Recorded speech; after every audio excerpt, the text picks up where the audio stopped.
ప్రేమ గల ప్రియమైన పరిశుద్ధుడవైన సజీవుడు నిజమైన నిత్య జీవము కలిగిన సత్యదేవుడవై ఆ పరలోకపు తండ్రి యేసుక్రీస్తు ప్రభు నామను బట్టి హృదయపూర్వకమైన కృతజ్ఞతాస్తుతి ఆరాధన చెల్లిస్తూ మీ పాదముల చెంతకు వస్తున్నాం. మా తండ్రి, చదువుకునే లేఖన భవన్ ద్వారా మాతో మాట్లాడాలి. మీ మెల్లని స్వరాన్ని వినిపించాలి. పరిశుద్ధాత్మ కార్యం మాలో లోతుగా జరిగించు. పాపికి రక్షణ, విశ్వాసకు ఎదుగుదల, ముందుకు నడిచే ప్రజలకు అధిక మహిమకు నడిపించు. మా తండ్రి, వాక్య పిల్లు మమ్మల్ని మేము పరీక్షించుకొని యోగ్యమైన రీతి వల్ల పాలు పొందడానికి మనం సిద్ధపరచు. యేసు నామమున స్తుతించి ప్రార్థించి వేస్తున్నాం తండ్రి, ఆమేన్. లూకా సువార్త 23వ అధ్యాయం 43వ వచనాన్ని అందరము కలిసి చదువుకుందాం. ఆయన వారితో నేడు నీవు నాతో కూడా పరదేశులో ఉండువని నిశ్చయముగా నీతో చెప్పుచున్నాను. ఏమన్నాడు? నిశ్చయముగా నీతో చెప్పుచున్నాను. ఇక్కడ ప్రభు శిలువలో పలికిన రెండో మాట ఇది. మొదటి మాటలో ఏం నేర్చుకున్నాం మనం? తండ్రి, మీరేమి చేయుచున్నారో మీరు ఎరుగరు కనుక వీరిని క్షమించు అన్నాడు. అవునా? వీరు అంటే అనేక రకాల ప్రజలను చూపించాం. శాస్త్రులు, ధర్మశాస్త్రోపదేశకులు, పరిసయ్యులు, సద్దూకయ్యులు. అవునా? మరి అమాయకులైనటువంటి, చదువురానటువంటి ప్రజలు, ఇంకా అన్యజనులు, పిలాతు, కయప, అన్న, వీరందరూ ఇవన్నీ చూస్తూ వచ్చినప్పుడు వారి వారి లక్షణాలు మనం వివరించి తెలియజేస్తూ వచ్చినప్పుడు మన హృదయ లక్షణాలు పోల్చుకోవాలి. మన లక్షణాలు ఎలాగున్నాయని తెలుసుకోవాలి. ఏదో వారి విషయం చెప్తున్నాడని కాదు. ఇప్పుడు రెండవ వచనాల్లో రెండవ మాటను మనం చూస్తాం. అందుకైన వానితో నేడు నీవు నాతో కూడా పరదేశులో ఉందువని నీతో నిశ్చయముగా చెప్పుచున్నాను. నిశ్చయముగా అంటే ఖచ్చితంగా నాతో ఉంటావు. విన్నారా? శిలువ పైన మరి ఇరుప్రక్కల ఇద్దరు దొంగలు ఆయనతో కూడా వేలాడుతున్నారు. ఆకాశమున యెరూషలేము పట్టణంలో గొల్గోతా అనే స్థలంలో మరి ఉన్నత స్థలంలో యెరూషలేము వెలుపట పై భాగంలో ఆ ప్రభును సిలువ వేస్తూ వచ్చారు. ఆ ఇరుపక్కల సిలువ వేసినటువంటి ప్రజలు వారు అట్టి తీర్పుకు యోగ్యులు. సిలువ వేయబడినటువంటి ఆ గజ దొంగలు సిలువ మరణానికి తగినవారు. అట్టి తీర్పుకు వారికి సరి అయినది. కానీ యేసు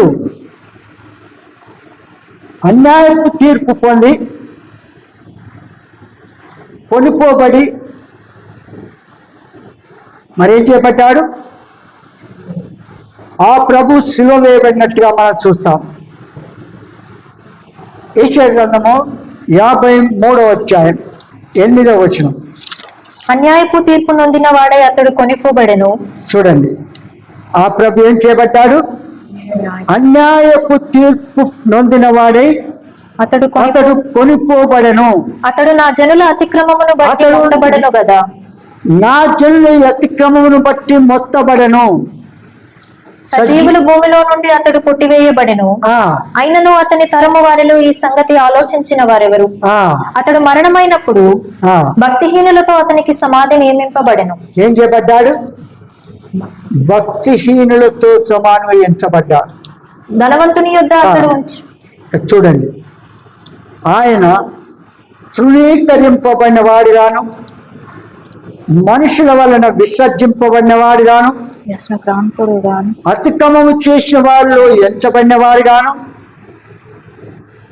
అనేకుల పాపము భరించుచు, అనగా సర్వజనుల పాపమును భరించుతూ తిరుగుబాటు చేసిన వారి కొరకు విజ్ఞాపన చేసినాడు. 53 యెషయా 3వ వచనం. అతడు తృణీకరింపబడిన వాడును ఆయను. చూడండి, ఏ పాపం లేనటువంటి వాడు. తీర్పు పిలాతు ఏం చేసినాడు? ఈయన యందు దోషారోపణ నాకు కనబడలేదు అని తీర్పు తీర్చిన ఆ ప్రభువుకు అన్యాయపు తీర్పు తీర్చి ఏం చేస్తున్నారు? చూడండి, అతడు తృణీకరింపబడిన వాడును ఆయను మనుషుల వలన విసర్జింపబడిన వాడును, ఆ, వ్యసనక్రాంతుడుగాను, వ్యాధిని అనుభవించేవాడుగాను, మనుష్యులు చూడనొల్లని వాడుగాను ఉండెను. అతడు తృణీకరింపబడిన వాడు గనుక మనం అతనిని ఎన్నిక చేయకపోతిమి. ఏం చేపట్టాడు? తృణీకరింపబడిన వాడుగా మన కొరకు, నీ కొరకు, నా కొరకు ఆ ప్రియ ప్రభు శిలువలో ఏ పాపము లేనటువంటి నిర్దోషి అయిన ఆ ప్రభు పాపిగా ఎంచబడి శిక్షకు పాత్రగా చేసినారు. 12వ వచనం. కావున గొప్పవారితో నేను అతనికి పాలు పంచి పెట్టెదను, గనులతో కలిసి అతడు కొల్ల సొమ్ము విభాగించుకొనును. ఏలయనగా మరణము నొందినట్లు అతడు తన ప్రాణమును ధారపోసెను. అతిక్రమము చేయవారిలో ఎంచబడిన వాడాయను. అతిక్రమము చేయవారిలో ఎంచబడిన వాడాయను. అనేకుల పాపమును భరించుచు తిరుగుబాటు చేసిన వారిని గూర్చి విజ్ఞాపనము చేసెను. ఒక్క సంగతి చూడండి, మనం నేర్చుకోవాల్సింది ఏంటంటే, ఇక్కడ ఏ పాపము లేని, ఏ దోషము లేని, నిష్కలంకుడు, నిందావేత్తు, నిష్కపటి అయిన ఆ ప్రభు ఏం చేయబడ్డాడు? మన కొరకు, నీ కొరకు, నా కొరకు అతిక్రమములు చేయువానిలో ఎంచబడ్డాడు. అవునా? మనం తెలుసుకోవాల్సింది ఏంటంటే, పరిశుద్ధులుగా, నమ్మకస్తులుగా, యోగ్యులముగా మనం కనబడుతూ ఉన్నప్పటికీ మన ఎదుటివారు, ఇరుగు పొరుగువారు, జతపనివారు మనలని ఈ రకంగా ఎంచినప్పుడు మన ప్రభు సహించాడు కనుక నీవు నేను మనం సహించాలి. అర్థమైందా? ఏం చేయాలా? మన ప్రభు ఏ పాపము లేని ప్రభు సహించాడు కనుక పాప దోషము లేనటువంటి నీవు నేను, ప్రభు అన్నవారు నిన్ను నన్ను అంటారు. ప్రభు సహించాడు కనుక ఆయన పిల్లలమైన మనం అనుమతించే శ్రమ, నింద, అవమానమును మనం సహించాలి. అర్థమైందిగా? తర్వాత తిరుగుబాటు చేసిన వారిని కూర్చి విజ్ఞాపన చేసినాడు. అనేకుల పాపమును భరించాడు. అవునా? మనం కూడా ఏం చేయాలా? సహించాలా. మన ప్రియ ప్రభు సహించాడు కనుక ఆయన ప్రజలమైన మనము ప్రభువును పోలి నడుచుకోవాలి. తర్వాత మన ప్రియ ప్రభు బేస్తవారం సాయంకాలం ఒక మాట అన్నారు తండ్రితో. ఏమన్నాడంటే, తండ్రి, ఈ గిన్నె నా యొద్ద నుండి తొలగించుట నీకు ఇష్టమైతే తొలగించుము, ఆయనను నీ చిత్తమే జరిగించు, నీ చిత్తము సిద్ధించును అని ప్రార్థన చేస్తూ వచ్చాడు. అవునా? మరణ పర్యంతం వరకు కొన్ని క్షణాల్లో లోకం నుంచి వేరైపోయే సమయంలో కూడా తండ్రి చిత్తాన్ని నెరవేరుస్తూ వచ్చాడు. మన జీవితంలో, నా జీవితంలో ఆ ప్రభు చిత్తాన్ని మనం నెరవేర్చే వారంగా ఉండాలి. ఆ ప్రభు నిమిత్తం ఏం చేయాలా? మన ప్రియ ప్రభు చెల్లించాడు కనుక, చిత్తం చేశాడు కనుక మనమును నమ్మకంగా ఆయన చిత్తాన్ని చేస్తూ రావాలి. లూకా సువార్త 22వ అధ్యాయం 42 నుంచి చదవండి. తండ్రి, ఈ గిన్నె నా యొద్ద నుండి తొలగించుటకు నీ చిత్తమైతే తొలగించుటకు నీ చిత్తమైతే తొలగించుము. అయినను నా ఇష్టము కాదు, నీ చిత్తమే సిద్ధించునుగాక అని ప్రార్థించెను. అప్పుడు పరలోకం నుండి ఒక దూత ఆయనకు కనబడి ఆయనను బలపరచెను. ఆయన వేదన పడి మరింత ఆతురముగా ప్రార్థన చేయగా ఆయన చెమట నేలపడుచున్న గొప్ప రక్త బిందువు వలె ఆయను. ప్రభు ఈ విధంగా పలికిన తర్వాత 3.5 సంవత్సరాలు ప్రభుతో ఉండి అపోత్రుడుగా అనిపించుకున్న యూదా ఇస్కరియోతు దేవుడు ఎవరు ఏ ఆంతర్యం ఎరిగిన వాడు కనుక అకౌంట్స్ మెయింటైన్ చేయడానికి బాధ్యతలు యూదా ఇస్కరియోతుకు అప్పగించాడు. ప్రభువు నామమున వచ్చిన డబ్బంతా విచ్చలవిడిగా ఖర్చు పెట్టి దొంగతనం చేసుకుంటూ వెళ్ళిపోయాడు. చివరికి మళ్ళీ అంతకు సరిపోదేమో అని ప్రభుతో ఉండి ప్రభువును అప్పగించడానికి చూడు, ఆయన మేలు కీళ్ళని చూశాడు, ఆయన అద్భుత కార్యాలు చూశాడు, ఆయన చనిపోయిన వాళ్ళని లేపినాడు చూశాడు, నానా రకముల రోగులను బాగు చేయడం చూశాడు, దయ్యములను వెళ్ళగొట్టడం చూశాడు, 5 రొట్టెలు 2 చేపలు 5,000 మందికి పంచిపెట్టగా ఇవన్నీ చూశాడు. ఆయన దేవుడు అనిపించుకునే క్రియలన్నీ చూస్తూ వచ్చినాడు. చివరికి ఏం చేసినాడు? శాస్త్రుల పరిసయ్యుల దగ్గరికి వెళ్ళి వీడే బేరం ఆడుతూ ఆయన అప్పగిస్తే నాకేమిస్తారు? చూడండి, దేవుని కుమార్తెగా కుమారునిగా వెంటాడుతూ నీ జీవితం, నీ తలంపు, నీ ఊహ, నీ క్రియ ఎట్లుంది? నీ ఎదుట ఒక విశ్వాసి కానీ సేవకుడు కానీ ఆ ప్రభుకు చేసినట్టుగా తలంచినట్టుగా నీవు తలంచినట్లయితే, యోచించినట్లయితే యూదా ఇస్కరియోతు యొక్క జత పని వాడవి. నీ సహపాఠి విశ్వాసితో కానీ, లేకపోతే సేవకునితో కానీ, నీ కుటుంబీకులతో, నీ జత పని వారితో నీవు ఆ విధంగా తలంచితే కూడా నీవు కూడా అదే రకమైనటువంటి పాపమునకు వెనకాడడం లేదని తెలుసుకోవాలి. ఓకేనా? చూడండి,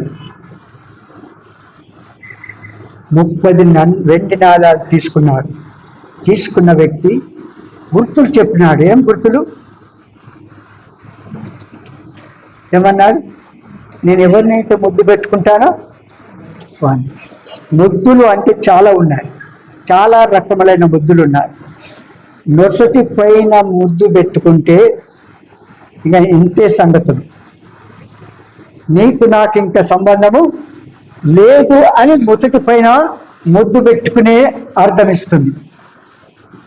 వీలైతే ఒకరోజు ఆ ముద్దుల సంగతి చెప్తాను. ఎన్ని రకాల ముద్దులు ఉన్నాయో మీకు తెలియచేస్తాను. విన్నారా? చాలా రకములైన ముద్దులు ఉన్నాయి. విన్నారా? అన్నాడు. 1-2 చెప్తాను, చూడండి. 1-2 అనుదినము బైబిల్ చదివే అలవాటు లేదు ఎవరికి?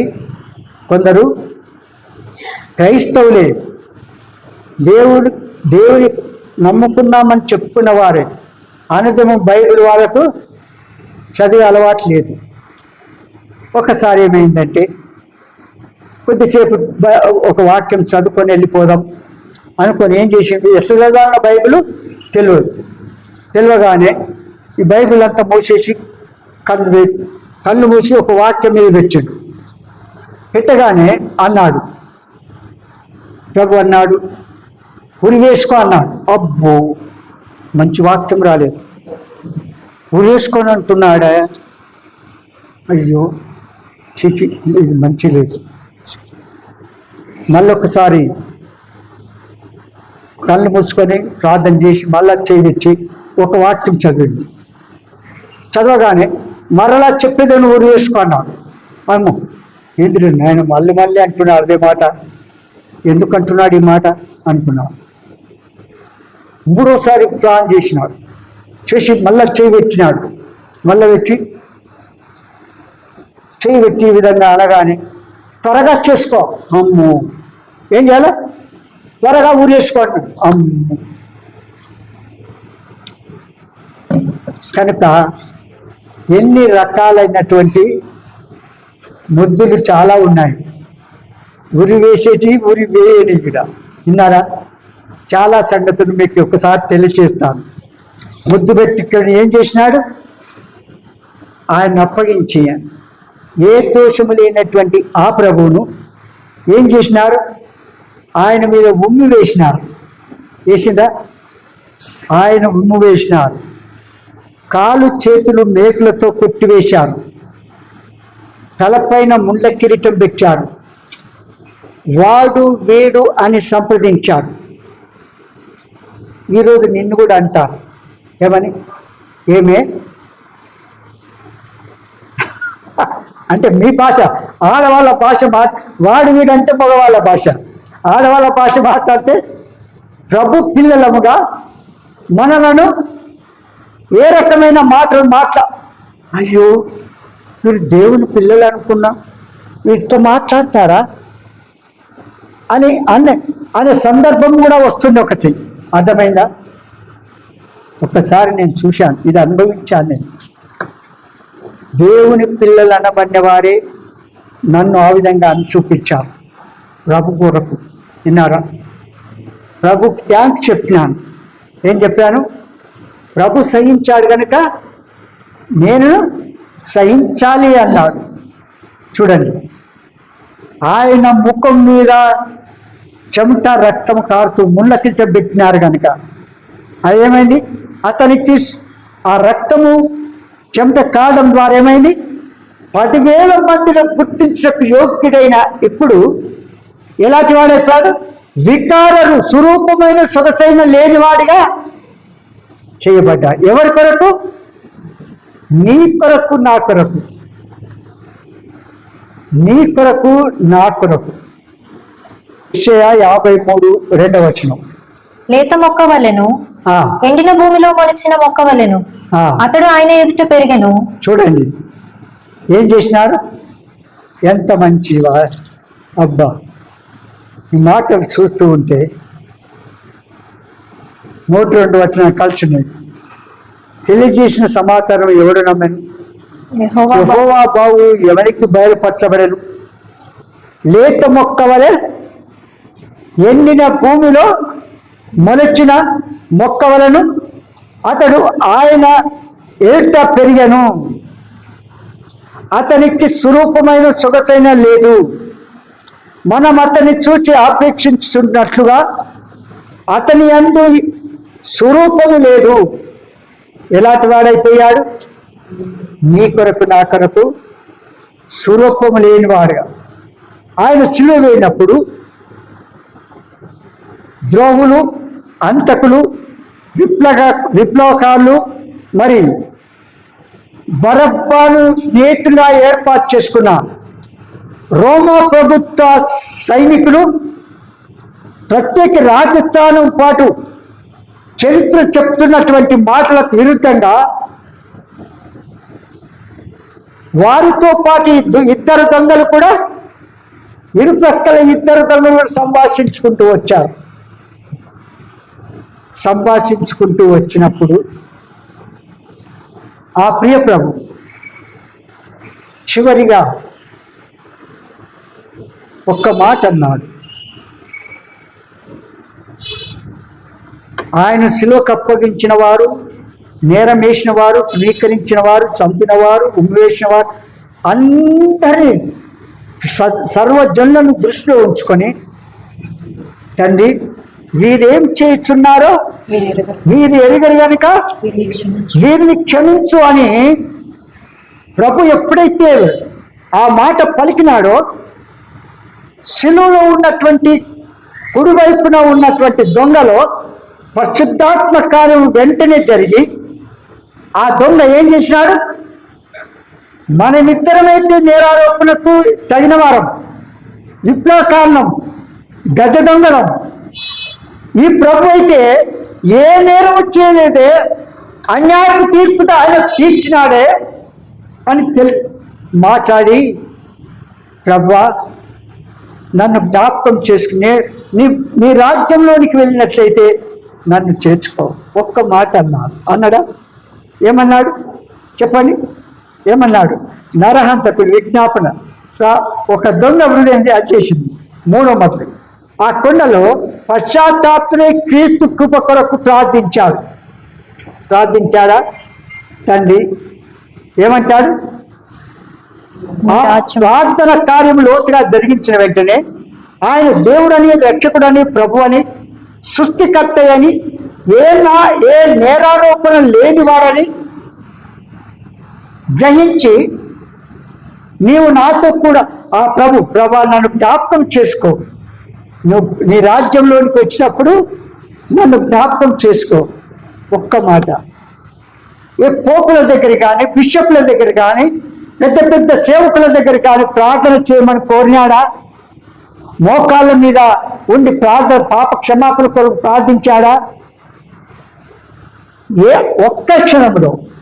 ఆ విధంగానే ఈ దినం ఆ ప్రభు ఇంతవరకు నువ్వు పాప క్షమాపణ పొందకపోతే, ఆ శిలువలో కుడివైపునున్న దొంగ ప్రార్థించింది నువ్వు ప్రార్థించితే, ఇప్పుడే నీ పాపాలు క్షమించి ఆయన జీవ గ్రంథంలో నీ పేరు రాసుకొని పరదేశంలో ప్రభుతో కూడా ఉంచుకుంటాడు. ఒక్కసారి గుర్తించావా? ప్రభు నీతో మాట్లాడుతున్నప్పుడు ఏం చేయాలా? ప్రభువా ఆ దొంగ తన పాపాన్ని గుర్తించాడు. నేను యోగ్యుణ్ణి సిలువకాని అనుకున్నాడు. ప్రభు దేవుడని, రక్షకుడని, మరి నిర్దోషి, ఏ కపటం లేనివాడు ఆయన సిలువ వేస్తున్నాడు, నీ కొరకు నా కొరకు అనుకున్నాడు. క్షమాపణ వేడుకున్నాడు. వెంటనే దేవుడు ఏం చేసినాడు? క్షమించాడు. నేడు నువ్వు నాతో కూడా ఎక్కడ? పరదేశులో ఉంటావు. ఎంత గొప్పదన్నత! అబ్బా! ఆ పరదేశంలో ఉండడం అంటే అంత సులువైన మార్గము కాదు. మనం ప్రతి విధమైన పాపాన్ని యేసు రక్తముతో కడుక్కుంటే, పాప క్షమాపణ పొందితే ఆ ధన్యత నీకు నాకు ఇస్తాడు. నీకు నాకు యేసు, నీవు నీ రాజ్యముతో వచ్చినప్పుడు నన్ను జ్ఞాపకం చేసుకొనుము అన్నడా? లూకా సువార్త 23:42 వచనం. ఆయనను చూచి యేసు, నీవు నీ రాజ్యంలోనికి వచ్చినప్పుడు నన్ను జ్ఞాపకము చేసుకొనమనెను. ఏమన్నాడు? ఈ దినము నీవు ఆ మాట అంటే ఈ దినము నువ్వు రక్షిస్తాడు, నీ పాపములు క్షమిస్తాడు, నిత్య జీవానికి వారసుగా చేస్తాడు. యేసు శిలువలో నరహంతకుల కొరకు చేసిన ప్రార్థన ఫలితముగా నరహంతకుడు రక్షింపబడ్డాడు. అవునా? అంతకంటే ఘోరమైన పాపం చేస్తున్న నీకు కూడా ఈ దినము క్షమించడానికి సిద్ధముగా ఉన్నాడు. ఆ విధంగా పశ్చాత్తాపడితే. ఈ దొంగ మీకు చెప్పినాను, యేసు బోధ ఎప్పుడైనా విన్నట్టుగా మనం చూడలేదు. విన్నాడా? ఆయన గురించి యేసు మరి సహవాసం చేసినట్టుగా చూడలేదు. అవునా? మేలు ఉపకారం పొందినట్టుగా కానీ, స్వస్థత విడుదల పొందినట్టుగా కానీ యేసు అని పిలుస్తున్నాడు. ఆ శిలువలో చివరికి యేసు అని పిలుస్తున్నాడు. ఎప్పుడు? రోమా రౌడీల శాస్త్రులు, పెద్దలు, యోధులు మార్గములు వెంబడించున్నటువంటి పరిసయ్యులు, సద్దుకయ్యుల మధ్యలో ఒప్పుకుంటున్నాడు. అవునా? క్రీస్తు విరోధుల మధ్యలో ఒప్పుకుంటున్నాడు. నువ్వు ఆ మాట ఒప్పుకోగలుగుతావా? నేను దేవుని కుమారునిగా నన్ను చేసినాడని ఒప్పుకుంటావా? ఈ దినమే నీ పాపాలు క్షమించిన లేనట్లయితే పొందబోయే శిక్ష ఇంత అంత కాదు సుమా. యుగ యుగములో నీ ఆత్మ అగ్ని ఆరదు, ఆత్మకు చావుండదు. ఆ యుద్ధంలో, ఇప్పుడు జరుగుతున్న యుద్ధంలో, ఆ చనిపోయిన తర్వాత చిన్న పిల్లలు కూడా ఆ అందులో న్యూస్లో రక్తము కారిన పిల్లలు చూసి తినడానికి తాగడానికి ఏం లేదని యాక్షన్ చేస్తున్నారు. ఎప్పుడు ఎవరికి ఏం సంభవిస్తుందో మనకు తెలియదు. కనుక సువార్త వినిచుండగానే ఏం చేయాలి? మనము యేసు మనల్ని పిలుస్తూ ఉండగానే ప్రభువా అని అన్నాడా? అంతకుముందు అన్నాడా? నీవు ఇద్దరు సంభాషించుకున్నారు. నువ్వు దేవుడవైతే, నువ్వు సృష్టికర్తవైతే నువ్వు రక్షించుకో, మమ్మల్ని రక్షించుకో అన్నారు. ఇద్దరు అన్నారు. ఎప్పుడైతే ప్రభు ప్రార్థన చేసినాడో అప్పుడు వెంటనే ఏం చెప్పడ్డాడు? పశ్చాత్తాపం, పాప క్షమాపణ పొందాడు, నిత్య జీవానికి వారసుగా చేసినాడు, క్రీస్తు అని కూడా అన్నాడు. ఇక్కడ వేలాడుతున్న ప్రభును యేసు అన్న మాట చాలా స్పష్టంగా అనిపించింది. అప్పటి వరకు అందరూ దూషించారు. చూడండి, యేసును కూర్చిన సాక్ష్యము చెప్పాలంటే చాలా సంగతులు ఉన్నాయి. అంత కాదు, ఒక్కొక్క మాట ఒక్కొక్క నెల చెప్తే కూడా సరిపోదు. ప్రభు సమయం గతించిపోతూ ఉన్నది. ఎంత సమయం అంటే చూడండి, మీకు కొన్ని విషయాలు చెప్పి నేను క్లోజ్ చేస్తాను. ఒకటి, ఇక్కడ ఆ దొంగ యొక్క విశ్వాసం ఎలాంటిది అనుకోవాలి? ఆ దొంగ యొక్క విశ్వాసము ఎంత గొప్పది అంటే అసాధ్యమైన కార్యములను సాధ్యం చేసే విశ్వాసం అది కాదా? అదృశ్యమైన ఉన్నవంటకు రుజువునైనటువంటి విశ్వాసం ఆ దొంగది కాదా? చెప్పండి. ఒక్క మాటతో ప్రభుతో కూడా పరదేశంలో ఉన్నాడంటే అంతకంటే శ్రేష్టమైనది లోకంలో లేదు. అసాధ్య పరిస్థితిలో విశ్వసించాడు. ఇంతకుముందే రెండవ దొంగతో కలిసి వేలాడి ఏం చేసినాడు? ఇద్దరు కలిసి ఏలన చేసినారు అన్నారా?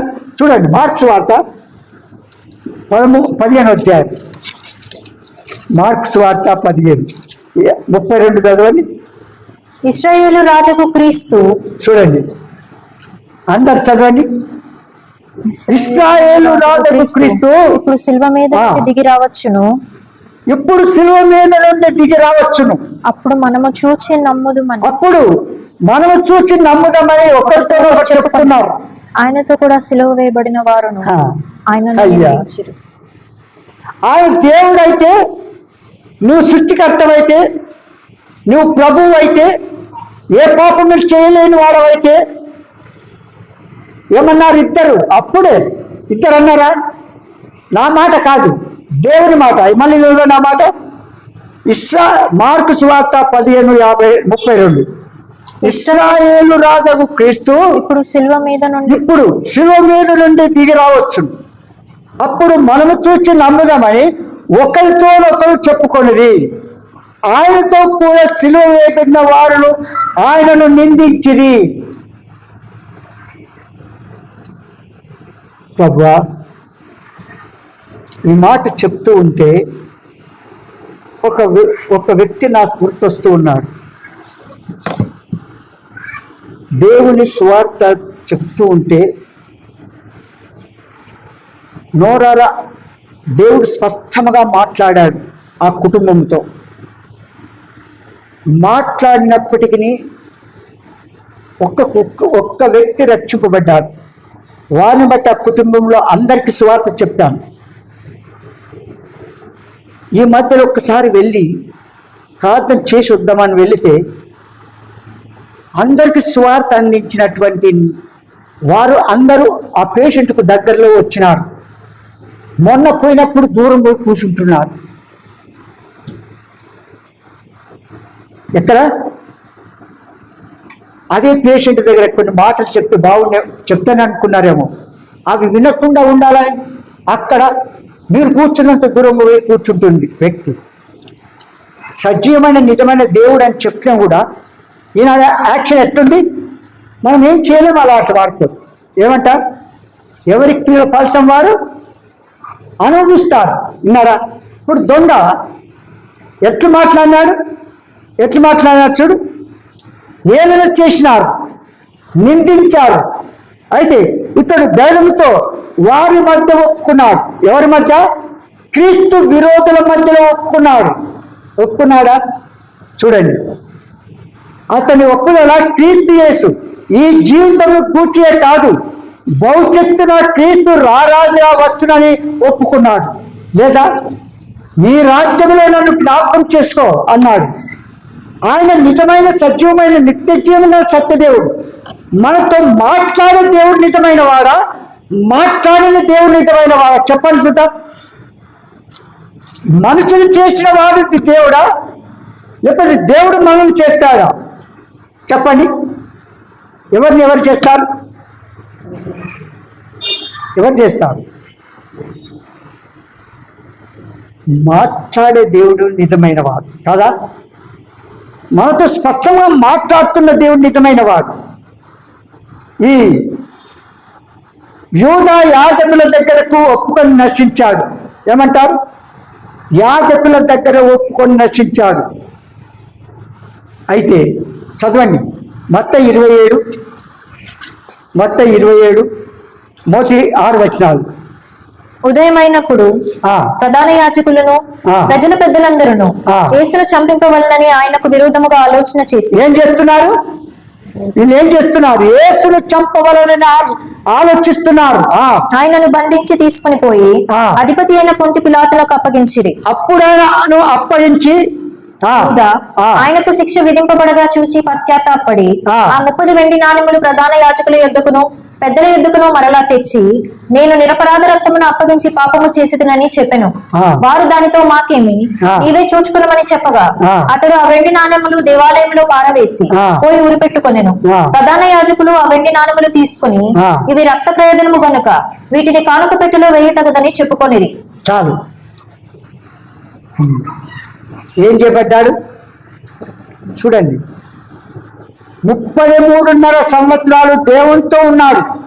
అపోస్తులు అనిపించుకున్నాడు. చివరికి ఏమయ్యాడు? ఆ సృష్టికర్త దేవుని అప్పగించడం అంటే అంత సులువైన మార్గమా? వాడు వెళ్ళిపోతాడా? తనకు తాను ఊరేసుకోవాల్సి వచ్చింది కదా. ఊరు వేసుకోవడమే కాదు, యుగ యుగము ఆ అగ్నిగుండంలో అంత యాత్ర కాదు. చూడండి, మీకు అర్థం కాని కొద్ది చెప్తాను. ప్రాణమున్న చేపను నిప్పులలో వేస్తే ఎట్లుంటుంది? ఆయ పడుకుంటుందా? చెప్పండి, ఎట్లుంటుందన్నా? ఎట్లుంటుంది? ఆ కొంచెం ఆ ప్రాణం ఇచ్చేంత వరకు ఎగురుతూనే ఉంటుంది, అవునా? అయితే పాపి అయిన మానవ అగ్ని వేమైన తర్వాత ఆ ఆత్మకు చావుండదు, ఆ అగ్ని ఆరిపోదు. యుగ యుగములో అగ్నిలో కాలుతూ ఉండాలని ఆత్మ. ఇది 100% సత్యం. నువ్వు నమ్మకపోతే నీ పాపానికి నీవే శిక్ష అనుభవిస్తావు.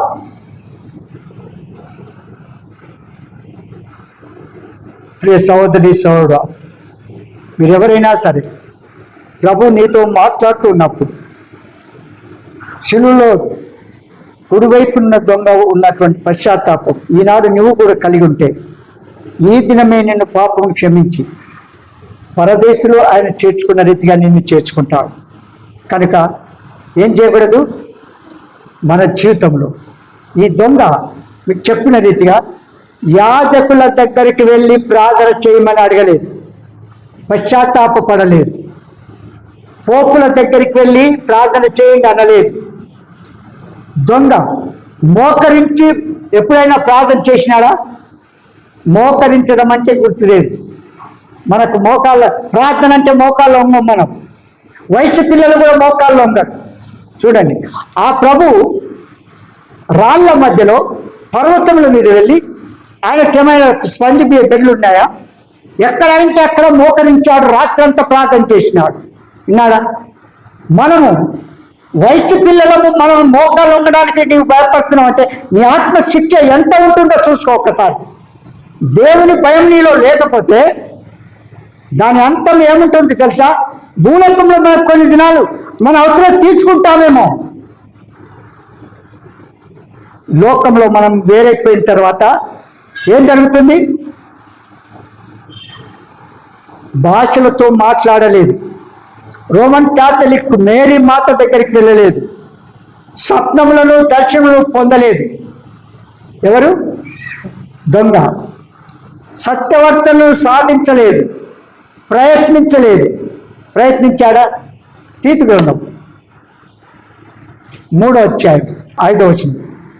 మనము నీతిని అనుసరించి చేసిన క్రియల మూలముగా కాక, 5 నుంచి 7 వరకు చదవండి. మనము నీతిని అనుసరించి చేసిన క్రియల మూలముగా కాక, తన కనికరము చొప్పుననే పునర్జన్మ సంబంధమైన స్నానము ద్వారాను పరిశుద్ధాత్మ మనకు నూతన స్వభావము కలుగుజేయట ద్వారాను మనలను రక్షించెను. మనం ఆయన కృప వలన నీతిమంతులమని తీర్చబడి నిత్య జీవమును గూర్చిన నిరీక్షణను బట్టి దానికి వారసుల మగుటకై ఆ పరిశుద్ధాత్మను మన రక్షకుడైన యేసుక్రీస్తు ద్వారా ఆయన మన మీద సమృద్ధిగా కుమ్మరించెను. చాలు. ఇక్కడ చూడండి, మనము నీతిని అనుసరించి చేసిన క్రియల మూలముగా కాక తన కనికరము చొప్పుననే పునర్జన్మ సంబంధమైన స్నానం ద్వారాను పరిశుద్ధాత్మ మనకు నూతన స్వభావం కలుగ చేయటం ద్వారాను మనలను రక్షించను. దేవుని వాక్యం వింటూ ఉండగా పరిశుద్ధాత్మ దేవుడు మనలో కార్యం జరిగించినప్పుడు పాపలను గ్రహించి పాపములు ఒప్పుకొని పాపము విడిచిపెట్టాము. యేసు దేవుడని, సర్వలోక సృష్టికర్త అని, నా పాపములకు ఏ పాపం లేనటువంటి యేసు దేవుడు నా పాపముల కొరకు నా కొరకు వేయబడ్డాడని. ఎందుకంటే ఒక సత్యాన్ని మీకు చెప్తాను, పాపి పరిశుద్ధుడు కావాలంటే పైకి కనబడే పాపాలన్నీ పాపమని తెలిసిన వాటన్నింటి చేయకుండా మానుకుంటాం. వాస్తవమేనా? ఇది పాపం, ఇది చేస్తే అనుకున్న దాన్ని విడిచిపెడతాం. అవునా? జన్మముతో వచ్చిన పాపాన్ని ఏ మానవుడు, ఏ డాక్టరు, ఏ బోధకుడు, ఏ పూజారి, ఏ మాంత్రికుడు కూడా తీసివేయలేడు. తీస్తారా? జన్మ పాపం అంటే ఏంటి? బైబిల్లో రాయబడింది. ఒక నీతిమంతుడు అంటున్నాడు, కీర్తన 51:5లో, నేను పాపంలో పుట్టిన వాడను, పాపంలోనే నా తల్లి నన్ను గర్భము ధరించెను. అంటేంది? మనము స్త్రీ పురుష సంబంధం లేకుండా, భార్యాభర్తలు లేకుండా పుట్టిన వారం ఎవరైనా ఉన్నారా? ఒక్కరు కూడా లేదు. దాని అర్థం ఏంటి? మనం జన్మముతో పాపులమని తెలుసుకోవాలి. జన్మముతో పాపులం కనుక కర్మపాపం చేస్తున్నాం, పాపులం కనుక పాపం చేస్తున్నాం. పాపం చేస్తున్నాం కనుక పాపులం కాదు సుమా, పాపులము కనుక పాపం చేస్తున్నాం. అర్థమైందిగా? తెలిసి పాపాలు, తెలియక చేసే పాపాలు చేస్తూ ఉన్నాం. ఈ తెలిసి తెలియక చేసిన పాపాలు పోవాలంటే మానవులు వారి వారి ఆచార సాంప్రదాయాలు చేస్తూ ఉన్నారు. ఏంటంటే అన్యులు, యేసుప్రభుని నమ్మని వారు దాన ధర్మాలు, పుణ్యకార్యాలు, జపతపాలు, తీర్థయాత్రలు, గుళ్ళు గోపురాలు, అన్నదానం, వస్త్రదానం, యజ్ఞములు, పవిత్ర జలాల స్నానాలు, మరి ఇవన్నీ చేస్తూ ఉన్నారు. అవునా? మహమ్మదీయులు మక్కాకి వెళ్తున్నారు, వారి వారి ఆచారం. క్రైస్తవులు చర్చికి వెళ్తున్నారా? అందరూ చెప్పేది ఏంటి? ఆ పాపము చేయకూడని చెప్తున్నాయి అన్ని సిద్ధాంతాలు. ఏమంటారు? గంగాధర్మ పాపము చెయ్యకూడదని చెప్తాయి అన్ని కూడా. చేయమని చెప్తాయా? లేదు. చేయకుండా చేయవద్దని చెప్తున్నటువంటి ఈ ప్రజలు చేయకుండా చేసేది ఎట్లా మరి? చూడండి, పాపి పరిశుద్ధుడు కావాలంటే పాపం లేని మానవుడు భూలోకంలో జన్మించాల. బైబిల్లో రాయబడింది, నీతిమంతుడు లేరు, ఒక్కడు కూడా లేడు. మేలు చేసేవాడు ఉన్నాడా? ఒక్కడు కూడా లేడు. అందరూ పాపం చేస్తున్నారు. కనుక ఆ దేవుడు ఒక్కడే, ఆ దేవుళ్ళలో యేసు దేవుడు ఒక్కడే ఏ పాపం లేనివాడు. ఛాలెంజ్ చేస్తాను నేను. యేసు దేవుడు ఒక్కడే పాపం లేనివాడు. ఎట్లా? ఆయన జన్మలో పాపం లేదు, ఆయన క్రియలో పాపం లేదు, ఆయన తలంపులో పాపం లేదు, ఆయన బోధలో తలంపు లేదు. ఏ రకంగా చూస్తే పాపం లేదు. దేవుడు అనిపించుకోవడానికి చనిపోయిన వారిని లేపాడు, దయ్యములను వెళ్ళగొట్టాడు, కుష్ఠరోగులను బాగు చేసినాడు, ఇంకా గుడ్డివారికి కన్నులను, చెవిటివారికి చెవులను, మూగవారికి నోరు, కుంటివారికి కాళ్ళను, రక్తస్రావం కలిగిన వారిని బాగు చేసినాడు, సర్వ రోగులను బాగు చేసినాడు. దేవుడు అనిపించుకోవడానికి చనిపోయిన వారిని ఏ మానవుడు దేవుడు అనిపించుకున్న వాడు ఎవరైనా లేపినారా? చెప్పండి, ఎవరైనా లేపినారా? ఎవరికైనా సాధ్యమాది? ఆ దేవుడు ఒక్కడికి మాత్రమే. నీ కొరకు నా కొరకు శిలువలో ఏ పాపం లేని ఆయన నీ తలంపులు, చూపులు, మాటలు, ఊహలు చేసిన పాపాన్ని తీసివేయడానికి యేసుక్రీస్తు ప్రభువు తలలో ముళ్ళ కీటం పెట్టించుకొని రక్తం కార్చాడు. ఎందుకనగా రక్తం చిందించకుండా పాప క్షమాపణ లేదు. అది కోళ్ళ యొక్క, మేకల యొక్క, గొర్రెల యొక్క, పశువుల యొక్క, పక్షుల యొక్క రక్తం ద్వారా పాపి పరిస్థితులు కాలేడు. పాపి పరిస్థితులు కావాలంటే పాపం లేని మానవుడు మూలకములు జన్మించాలి. పాపం లేని మానవుడు, ఆ దేవుడు ఒక్కడే పాపం లేని వాడు కనుక నీ కొరకు నా కొరకు శిలువలో ఏం చేపట్టాడు? ముళ్ళ కిరీటం. నీ చేతులు చేసిన పాపాన్ని తీసివేయడానికి ఆ యేసుదేవుని చేతుల్లో శీలను కొట్టించుకున్నాడు, రక్తం కార్చాడు. నీ కాళ్ళు చేసిన పాపానికి, పాపం చేయడానికి పరిగెత్తున్న నీ కాళ్ళ చేసిన పాపానికి బదులు ఆయన కాళ్ళలో మేకులు కొట్టించుకొని రక్తం కార్చాడు. నీ హృదయం అంతటితో చేస్తున్న పాపాన్ని తీసివేయడానికి ప్రక్కలో బల్లెం పొడిపించుకొని రక్తం కార్చాడు. చివరికి అన్నాడు, తండ్రి వీరేం చేస్తున్నారో వీరు ఎరుగంట వీరిని క్షమించు అన్నాడు. క్షమించు అన్నాడు. అన్నడా? కనుక ఇక్కడ ఏమంటాడు తీతు 5లో, మనము నీతిని అనుసరించి చేసిన క్రియ మూలముగా కాక తన కనికరం చొప్పున పునర్జన్మ సంబంధమైన స్నానం ద్వారా పరిశుద్ధాత్మ మనకు నూతన స్వభావం కలగజేయట ద్వారాను మనం రక్షించాడు. ఎఫెసీయులకు రాసిన పత్రిక 2వ అధ్యాయం 8-9. మీరు విశ్వాసము ద్వారా కృపచేతనే రక్షింపబడి ఉన్నారు. చూడండి, మీరు విశ్వాసము ద్వారా కృపచేతనే రక్షింపబడి ఉన్నారు. ఇది మీ వలన కలిగినది కాదు, ఇది మీ వలన కలిగినది కాదు, దేవుని వరమే. దేవుని వరం, దేవుని కృపనే. ఏమంటారు? నీ పాపములు క్షమించినాడంటే ఆయన కృప ద్వారానే. కనుక మన జీవితంలో శిలువపై దొంగ పశ్చాత్తాపడిన రీతిగా ఈ దినం నువ్వు పశ్చాత్తాపడితే ఆయన పరిశుద్ధ రక్తం ద్వారా నీ పాపములు క్షమించి కడిగి పవిత్రంగా చేసి తూర్పు పడమటికి ఎంత దూరమో అంత ఎడం చేస్తాడు. తిరిగి వాటిని జ్ఞాపకము చేసుకున్నాడు. అందుకే ఇక్కడ ఏమన్నాడంటే నేడు ఏంటిది? నేడు నాతో కూడా, రేపు కాదు, ఇంకా 8 దినాలు కాదు, ఈ దినం ఇప్పుడే. నేడు ఆత్మరక్షణ పాపికి ఈ లోకంలో జీవించుతున్నప్పుడే, చనిపోయినాక కాసుమా. ఎక్కడో కొన్ని సంఘాలు ఉన్నాయి, మన ఆత్మ పోయిన తర్వాత పర్గేటరీ స్థలానికి వెళ్తాం, అక్కడ భూలోకంలో మనం ప్రార్థన చేస్తే వాళ్ళకి క్షమాపణ దొరుకుతుంది, స్వర్గం పరలోకం వెళ్తారనుకో అని చెప్పేవాళ్ళు ఉన్నారు. మీకు చెప్తున్నాను, మీరు అటు ఇటు తిరిగిందా నిత్య శిక్షకు పాత్రలే. కనుక అలాంటి బోధకులను ఏం చేయకూడదు.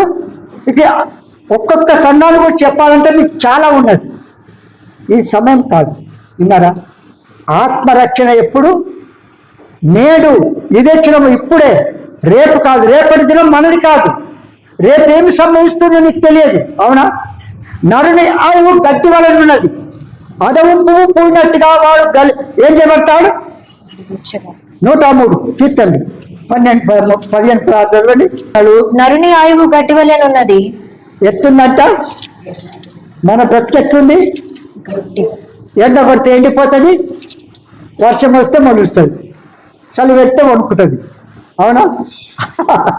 చూడండి, నరుడి ఆయువు గడ్డి వలెనున్నది. అడవి పువ్వు పూయినట్లు వాడు పూయును.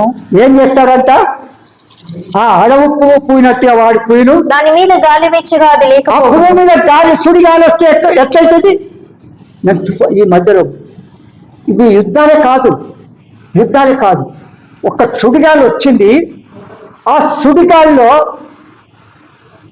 పెద్ద పెద్ద కాళ్ళు సైతం ఇట్లా ఒడి తిరిగి ఎక్కడ పడిపోతున్నాయి. ఆ కాళ్ళలో ఉన్న వ్యక్తులు ఏమైపోయి ఉంటారు? ఎంత పెద్ద సుడిగాలి నేను ఎప్పుడు చూడలేదు.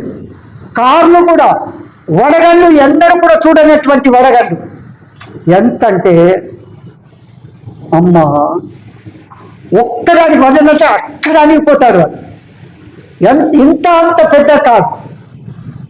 మా పెంట్ హౌస్ ఉంది చూసావా, పైన రూమ్ ఉంది కదా, ఆ రూమ్ అంత పెద్ద ఉంటే ఒక్క వడగండి చెప్పండి, ఎన్నడైనా చూసినామా మనం? అట్లాంటి వడగండ్లు చూసామా? అట్లాంటి తుఫాన్లు చూసామా? ఎప్పుడు ఏం సంభవిస్తుందో మనకు తెలియదు. కనుక ప్రభు నీతో మాట్లాడగానే, నేడు అను సమయం ఉండగానే పశ్చాత్తాపడి పాపములు ఒప్పుకొని విడిచిపెట్టి క్రైస్తవ కుటుంబంలో వచ్చే పరలోకం వెళ్ళవు సుమా. బైబిల్ చదివితే పరలోకం వెళ్ళవు. కీర్తన 6వ పాటలు పాడితే పరలోకం వెళ్ళవు. యేసు రక్తంతో నీ పాపాలు కడుక్కుంటేనే తప్ప పరలోకం నీకు లేదు. ఒక్క స్పష్టంగా మీకు చెప్తున్నాను. రేపు నన్ను కూడా లెక్క అడుగుతాడు దేవుడు. నేను ఓపెన్గా మీకు తెలియజేస్తున్నాను. ఎందుకంటే డాక్టర్ పిల్లలు డాక్టర్లు అవుతారా? ఇంజనీర్ పిల్లలు ఇంజనీర్ అవుతారా? కాదు. ఎవరి పాపానికి శిక్ష వాళ్ళు అనుభవించాలి. అందుకే ఇక్కడ అంటాడు, నేడు రక్షణ ఇప్పుడే. నేడు మీరు ఆయన శబ్దము విని ఎడలా కోపము పుట్టించినప్పటి వలె మీ హృదయములను కఠినపరచుకొనకుండానని ఆయన చెప్పాడు. ఏప్రిల్ రాష్ట్రపత్రిక 3వ అధ్యాయం 13, 14, 15. నేడు మీరు ఆయన శబ్దమును వినిన ఎడలా. చూడు, తీసిరా బైబిల్ ఎక్కడుందో. కొత్త నిబంధన చెప్తే పాత నిబంధన ఇస్తారు, పాత నిబంధన ఇస్తే కొత్త నిబంధన ఇస్తారు. అంటే బైబిల్ అంత బాగా చదువుతున్నారని అర్థం కదా. బైబిల్ అంటే పవిత్ర గ్రంథము, ఎల్లప్పుడూ చదివితే కూడా తక్కువ కాదు. ఏప్రిల్ 3వ అధ్యాయము 13 నుంచి చదవండి. నేడు మీరు ఆయన శబ్దమును వినిన ఎడలా. కోపము పుట్టించినప్పటి వల్లే మీ హృదయములను కఠినపరచుకొనకూడని ఆయన చెప్పాను కనుక పాపము వలన కలుగు భ్రమ చేత మీలో ఎవడనూ కఠినపరచబడకున్నట్లు నేడు అనబడు సమయం ఉండగానే ప్రతి దినమును ఒకరికొకడు బుద్ధి చెప్పుకొనుడి. ఏలయనగా మొదట నుండి మనకున్న దృఢ విశ్వాసము అంతము మట్టుకు గట్టిగా చేపట్టిన ఎడలని క్రీస్తులో పాలివారమై ఉందుము. ఎప్పుడు దాకా ఉండాలా? అంతము వరకు, ఈ లోకం నుంచి వేరు చేసేంత వరకు, చనిపోయేంత వరకు అదేం చేయాలా? నమ్మకంగా ఉండాలి. 4 రోజులు ఆపద మొక్కుల కొరకు రోగం బాధిత చాలని నమ్ముకుంటానని చెప్పడం కాదు. కార్య ఆరంభం కంటే అంతము ప్రభుతో ముగించడం ముఖ్యం. ఇంకా చాలా సంగతులు ఉన్నాయి ఇవన్నీ. కనుక ఈ వాక్యాన్ని ఆధారం చేసుకొని ఇంకా ఎవరైనా సరే నిజమైన మారు మనసు మీరు పొందకపోతే, ఆచార క్రైస్తవ సాంప్రదాయంలో కొనసాగితే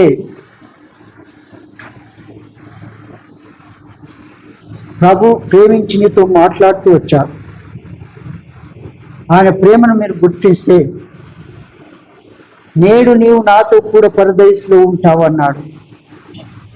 ఆ పిలుపును నిశ్చయం చేసుకొని సరైన తీర్మానం చేసుకొని ప్రభువును అంగీకరించి పరలోకం వెళ్ళడం క్షేమం.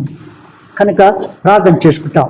ప్రియ తండ్రి, యేసునామమున మరొకసారి పాస్ మీకు వస్తున్నాం. మా ముందుకు తీసుకొచ్చిన లేఖన భాగములన్నిటిని బట్టి మీకు వందనాలు. మానవ వద్దుబాట్లు విత్తబడిన వాక్యానికి పరిశుద్ధాత్మ కార్యము మాలో లోతుగా జరిగించి పాపికి రక్షణ, విశ్వాసకి ఎదుగుదల, ముందుకు నడిచే ప్రజలకు అధిక మేమకు నడిపించవలసిందిగా కోర్చు. మమ్మల్ని మేము పరీక్షించుకొని యోగ్యమైన బల్లో పాలు పొందడానికి ఉపనమ్మని కోర్చు. యేసునామమున స్తుతించి ప్రార్థించి వేస్తున్నాము తండ్రి. ఆమేన్.